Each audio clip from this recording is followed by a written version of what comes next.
കേന്ദ്ര ആഭ്യന്തരമന്ത്രി, B J പിയുടെ മുൻ ദേശീയ അധ്യക്ഷൻ, രാഷ്ട്രീയ ചാണക്യൻ ഒക്കെയായ അമിത്ഷാ ഇന്ന് തിരുവനന്തപുരത്ത് എത്തുകയാണ്.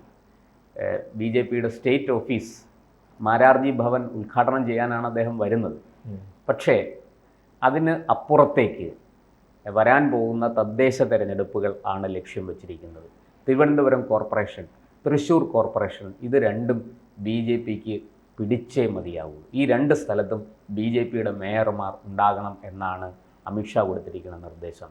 ഈ അമിത്ഷായുടെ വരവും നടക്കാൻ പോകുന്ന തദ്ദേശ തെരഞ്ഞെടുപ്പും ഒക്കെ താങ്കൾ എങ്ങനെ വിലയിരുത്തുന്നു? പുതിയ ഓഫീസ് ഫംഗ്ഷൻ തുടങ്ങിയല്ലോ അല്ലേ?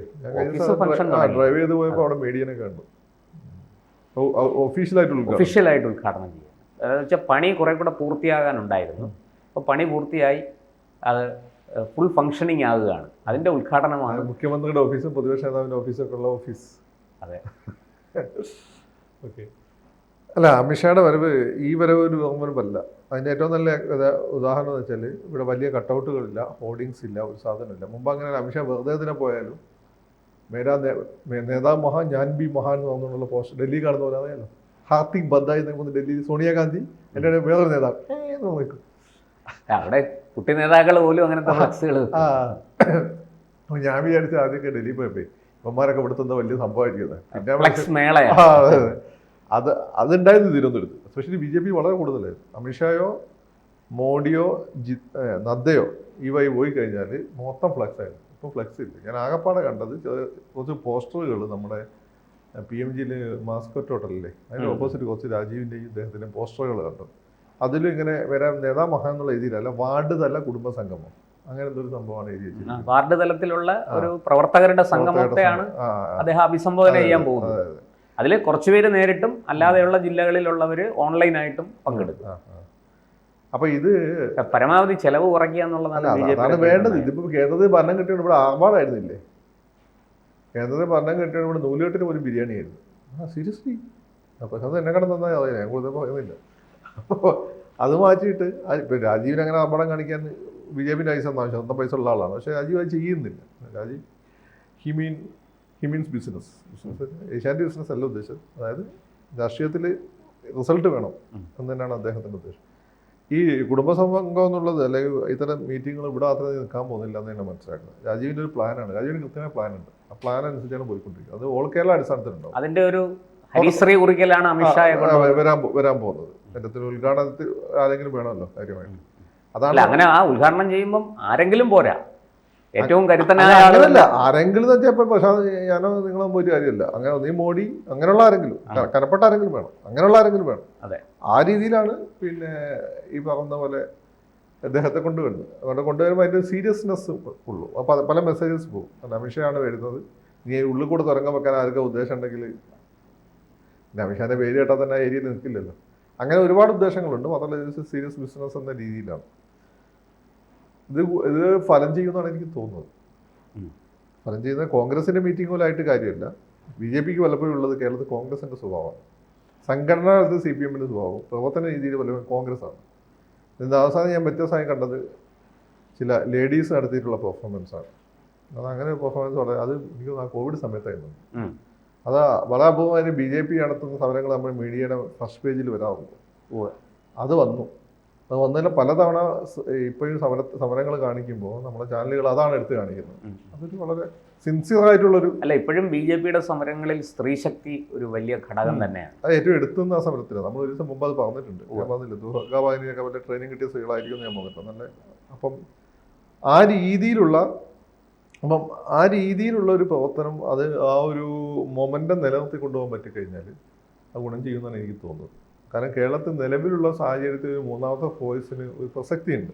പക്ഷേ മൂന്നാമത്തെ ഫോഴ്സിന് പ്രസക്തി എന്ന് പറയുമ്പോൾ നമ്മൾ കേരളത്തിലെ പൊതുവെ ആളുകൾ ഹിന്ദുക്കൾ ഉൾപ്പെടെ പറയുന്നത് BJPനെ പരിഗണിക്കില്ല. അത് മോശം സംഭവം വിചാരിക്കും. അതിന് BJP ഒരു ഘടകമാണ്. അസ്ഥാനത്തുള്ള പല പ്രസ്താവനകളും കാര്യങ്ങളും അവരോട് തമ്മിലുള്ള അടിയൊക്കെ തന്നെ. അത് BJPനെ പരിഗണിക്കാവുന്ന ഒരു കക്ഷിയാണ് BJP എന്ന് സ്ഥാപിച്ചെടുക്കാൻ പറ്റിക്കഴിഞ്ഞാൽ പിന്നെ അത് വളരെ എളുപ്പമാണ്. അപ്പോൾ അതിന് ഗുണം ചെയ്യുമെന്ന് തന്നെയാണ് ഞാൻ കരുതുന്നത്. അമിത്ഷാ മുമ്പ് ഇവിടെ വന്നിട്ട് മറ്റേ നമ്മുടെ ചെങ്കച്ചൂളയിൽ വന്നിട്ട് ഇതൊക്കെ ദോശയൊക്കെ കഴിച്ച് പോയിരുന്നു. പക്ഷെ അതൊന്നും വലിയ ഇമ്പാക്റ്റ് ഒന്നും ഉണ്ടാക്കിയില്ല. ഇത് ഇമ്പാക്റ്റ് ഉണ്ടാക്കാൻ സാധ്യത ഉണ്ട് എന്ന് ഞാൻ പറയാൻ കാരണം in the helm of affairs is Rajeev Chandrasekhar. അതുകൊണ്ടാണ്. അല്ല, ഇപ്പോൾ ഈ BJP-യെ സംബന്ധിച്ച് ഇതൊരു ജീവമരണ പോരാട്ടമാണ്. BJP-യെ സംബന്ധിച്ചും കോൺഗ്രസിനെ സംബന്ധിച്ചും CPM-നെ സംബന്ധിച്ചും. അപ്പോൾ ഒരു ശക്തമായ മത്സരം കേരളത്തിൽ വരുന്ന തദ്ദേശ തെരഞ്ഞെടുപ്പിലാകട്ടെ നിയമസഭാ തെരഞ്ഞെടുപ്പിലാകട്ടെ നടക്കും എന്ന് തീർച്ചയാണ്. അതിൽ BJP ഏറ്റവും കൂടുതൽ ലക്ഷ്യം വെക്കുന്നത് ഈ പറഞ്ഞതുപോലെ തിരുവനന്തപുരവും തൃശ്ശൂരുമാണ്. അവിടെയാണ് BJP-ക്ക് ഏറ്റവും മുന്നേറ്റം ഉണ്ടായിരിക്കുന്നത്. അതുകൊണ്ടുകൂടിയാണ് ഈ അമിത്ഷായെ തന്നെ ഈ ഉദ്ഘാടനം നടത്താൻ തിരഞ്ഞെടുത്തത് എന്ന് നമുക്ക് മനസ്സിലാക്കാൻ വലിയ ബുദ്ധിയൊന്നും വ്യയം ചെയ്യണ്ട. ഇനി എന്തായിരിക്കും അമിത്ഷാ മുന്നോട്ട് വെക്കാൻ പോകുന്ന പ്ലാൻ? അല്ല, അമിത്ഷാ വരുന്നു മോഡി വരുന്നു എന്നുള്ളതല്ല. നമുക്ക് നേതാക്കന്മാരെ കൊണ്ടുവരാനൊക്കെ പറ്റും. BJP സ്റ്റേറ്റ് ലീഡർഷിപ്പ് വിചാരിച്ചാൽ അമിത്ഷാനെ കൊണ്ടുവരാം, മോഡിനെ കൊണ്ടുവരാം, അദ്ദേഹം കൊണ്ടുവരാം. ഇനിയിപ്പോൾ വേണം ട്രംപ് ഇന്ത്യയിൽ വരുമ്പോൾ. പക്ഷെ നമ്മൾ അതല്ല കാര്യം. ഞാൻ പറഞ്ഞാൽ അമിത്ഷാ മുമ്പ് ഇവിടെ വന്നിരുന്നു. കഴിഞ്ഞ കോവിഡ് കാലത്ത് അമിത്ഷാ ഇവിടെ വന്നിട്ട് പ്രശാന്ത് റിപ്പോർട്ട് ചെയ്തിട്ടുണ്ടാവുമല്ലോ, ചെങ്കച്ചുള്ള എന്ന് വന്നിട്ട് ഒരു കഴിച്ചു പോയതാ. പക്ഷെ അന്ന് ഈ കോർപ്പറേഷൻ പിടിക്കും എന്നായിരുന്നു പ്രചാരണം. ആ രീതി പിടിക്കുമെന്നൊക്കെ ഞാനൊക്കെ വിചാരിച്ചിരുന്നു. പക്ഷെ പിടിക്കാൻ പറ്റിയിട്ടില്ല. അപ്പോൾ ഇവർ വരുന്നതെന്ന് വെച്ചാൽ ഇവർക്ക് ജസ്റ്റ് എന്താണ് ഈ പറയുന്ന ഗെറ്റ് സെറ്റ് ഗോ, വെടിവെക്കാനേ പറ്റുള്ളൂ. ബാക്കി ഓടേണ്ടത് നിങ്ങളുടെ ചുമതലയാണ്, ഓടിപ്പിക്കേണ്ടത് നിങ്ങളുടെ ചുമതലയാണ്. അത് ചെയ്യണമെന്നുള്ളത്. അല്ല, തൃശ്ശൂരിൽ ലോക്സഭാ തെരഞ്ഞെടുപ്പിന് മുമ്പ് പ്രധാനമന്ത്രിയായിരുന്ന നരേന്ദ്രമോദി 4 വ്യത്യസ്ത പരിപാടികളിലാണ് പങ്കെടുത്തത്. അത് തൃശ്ശൂരിൽ ഉണ്ടാക്കിയ ചലനം ചെറുതാണ്. വേറൊരു കാര്യമുണ്ട്, അത് നരേന്ദ്രമോദിയാണ്, ഇന്ത്യയുടെ പ്രധാനമന്ത്രിയാണ്, 4 തവണയാണ് വന്നത്. സുരേഷ് ഗോപിയാണ് 1-to-1 റിലേഷൻഷിപ്പ് ശരിക്കും ഫീൽ ചെയ്യിപ്പിച്ചിരുന്നു. ഇതിപ്പോ അമിത്ഷാ ആ രീതിയിൽ RSSന്റെ സംവിധാനം എണ്ണയിട്ട യന്ത്രം പോലെ പ്രവർത്തിച്ചു. ഞാൻ പലപ്പോഴും പ്രശാന്ത് എന്നെ കണ്ട നന്നായിട്ട് അറിയാലോ, ഈ ട്രൗസർ ഊരി വെച്ച RSS തന്നെ, അപ്പൂപ്പനും അമ്മൂമ്മയായ RSS തന്നെ ഭാര്യനെയൊക്കെ കൂട്ടി വന്നിട്ട് അവിടെ ചത്ത് പണിയെടുത്തിട്ടുണ്ട്. അതിൻ്റെ തൃശ്ശൂർ. കാരണം ഈ അപ്പൂപ്പന്മാർക്കുള്ള ഗുണം വെച്ചാൽ ഇവർ പലരും ടീച്ചേഴ്സും ബാങ്ക് ഉദ്യോഗസ്ഥന്മാരും ഒക്കെയാണ്. ഇവർക്ക് നല്ല സ്വാധീനമുള്ള ആളുകൾ. അവർ പൊതുവെ പൊളിറ്റീക്സിൽ അതൊക്കെ ഇവിടെ 2024 രാജീവ് ചന്ദ്രശേഖറിന്റെ തിരുവനന്തപുരത്തും അതൊക്കെ ഏതാണ്ട് നടന്നിട്ടുണ്ട്. എനിക്ക് തോന്നിയിട്ടില്ല. അതുപോട്ടെ, തൃശ്ശൂരാണെന്ന് പറഞ്ഞാൽ നടന്നിട്ടില്ല. അങ്ങനെ രാജീവ് അയച്ചു വെറുതെ പറയണ്ട. പിന്നെ അപ്പം അതാണ് അവിടെ ഒരു ഫാക്ടർ ആയിട്ടുള്ളത്. അങ്ങനെ പോകുന്നത് ഞാൻ ഇവിടെ കണ്ടിട്ടുണ്ട്. എപ്പോഴാണ് 2014 രാജേട്ടൻ ഇവിടെ മത്സരിച്ചപ്പോൾ ഇവിടുത്തെ പ്രവർത്തനം വെച്ചാൽ നമ്മളൊക്കെ ശരിക്കും ഞെട്ടി. അന്നൊക്കെ ഞാൻ രാജേട്ടൻ രാജേട്ടൻ എനിക്ക് പേഴ്സണലി ഇഷ്ടമാണ്. മോഡി പ്രധാനമന്ത്രി ആവുന്നുള്ളതുകൊണ്ട് രാജേട്ടൻ തോൽക്കണമെന്ന് ആഗ്രഹിച്ച ആളാണ്. നമ്മളൊക്കെ ശരിക്കും ഞെട്ടിപ്പോയിക്കും. അന്നത്തെ ഞാനാട്ടോ, അന്ന് മോഡി ഗുജറാത്ത് നോക്കിയാൽ മതി, നീ പ്രധാനമന്ത്രി ആയിട്ടില്ല. അപ്പോൾ അവിടെ അന്ന് അങ്ങനെയുള്ള പ്രവർത്തനം കാഴ്ചവെച്ചാൽ ജയിക്കാൻ പറ്റും. എന്നാൽ എനിക്ക് മനസ്സിലായി BJPക്ക് ഇവിടെ ജയിക്കാൻ പറ്റും. കാരണം അവർ തന്നെ പക്ഷേ വിചാരിക്കണം. അന്നപ്പോൾ എനിക്ക് ചെങ്ങന്നൂരൊക്കെ ഉള്ള എൻ്റെ ഒരു ഫ്രണ്ടൊക്കെ ഇവിടെ വന്നിട്ട് അവൻ എൻ്റെ ഓരോ ഡിസ്കഷൻ കഴിഞ്ഞാൽ എന്നെ വിളിക്കും. കാരണം ഞാൻ രാജേട്ടൻ എന്നാണല്ലോ വിളിക്കുക. എനിക്കത് നേരത്തെ പരിചയമൊന്നുമില്ലെങ്കിൽ ആ പ്രായത്തിൽ സമ്മാനിച്ചുകൊണ്ട് എന്നോട് ചേട്ടൻ പറഞ്ഞ ആ ഒരു പോയിന്റ് നന്നായി, ചേട്ടൻ പറഞ്ഞ ഞങ്ങൾക്ക് എതിരാണെങ്കിൽ പോലും ആ പറഞ്ഞത് നന്നായി എന്നൊക്കെ പറയുന്ന ആ രീതി കൃത്യമായിട്ടുള്ള പ്രവർത്തനം. അങ്ങനെ പ്രവർത്തനം നടത്തി ജയിക്കും. പക്ഷേ അത് കുറച്ചേറെ നമ്മൾ കേരളത്തിൽ കണ്ടിട്ട്. ഇപ്പോൾ സുരേഷ് ഗോപിൻ്റെ ഞാൻ കണ്ടു, കഴിഞ്ഞ തവണ നമ്മുടെ ആറ്റിങ്ങലിൽ കണ്ടു. ബിക്ക് വേണ്ടി. അപ്പം എനിക്കറിയുന്ന പല ആളുകളും തിരുവനന്തപുരം മണ്ഡലത്തിലുള്ള ആളുകൾ അത് കുറേ ആലപ്പുഴയിലും നടന്നിട്ടുണ്ട്. ആലപ്പുഴയിൽ നടന്നിട്ടുണ്ട്. ആലപ്പുഴ പിന്നെ ഞാൻ നേരിട്ട് പോയില്ല. എനിക്ക് നേരിട്ട് അറിയാവുന്ന ആറ്റിങ്ങൽ നടന്നിട്ടുണ്ട്. പിന്നെ സുരേഷ് ഗോപിൻ്റെ നടന്നിട്ടുണ്ട്. ഞാൻ കണ്ടിട്ടുണ്ട്. അങ്ങനെ പ്രവർത്തനം നടത്തിയേ ജയിക്കും. അപ്പോൾ അതിന് അമിത്ഷാ വരുമ്പോൾ അമിത്ഷാ എന്നുള്ള ഒരു ഇമ്പോർട്ടൻ്റ്. പക്ഷേ അമിത്ഷാ മുമ്പും ഇങ്ങനെ വന്ന കാര്യങ്ങൾ ഉദ്ഘാടനം ചെയ്തു പോയിട്ടുണ്ട്. മോഡി അങ്ങനെ ആയില്ല. മോഡിയുടെ നിരന്തര ഇൻട്രാക്ഷനാണ്. അമിത്ഷാ മോഡി തമ്മിൽ വ്യത്യാസമുണ്ട്. മോഡിയെ കുറച്ചുകൂടി ആളുകൾ മോഡിക്ക് കുറച്ചും ആളുകൾക്ക് അടുപ്പം തോന്നും. അമിത്ഷാനോട് ആളുകൾ ഡിസ്റ്റൻസ് ഉണ്ടായിരിക്കുള്ളൂ, ഒരു പേടി പോലെ ഉണ്ട്.